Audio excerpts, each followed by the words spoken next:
महाराष्ट्रातील वीज ग्राहकांना दिलासा देण्यासाठी महावितरणकडून अभय योजना सुरू करण्यात आली आहे। 1 सप्टेंबर पासून ही योजना अंमलात येते।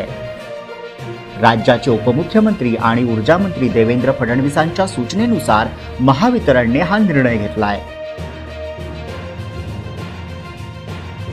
वीज बिलाच्या थकबाकीमुळे वीज कनेक्शन कायमस्वरूपी तोडलेल्या 38 लाख घरगुती, व्यावसायिक आणि औद्योगिक वीज ग्राहकांना या योजनेचा फायदा होणार आहे।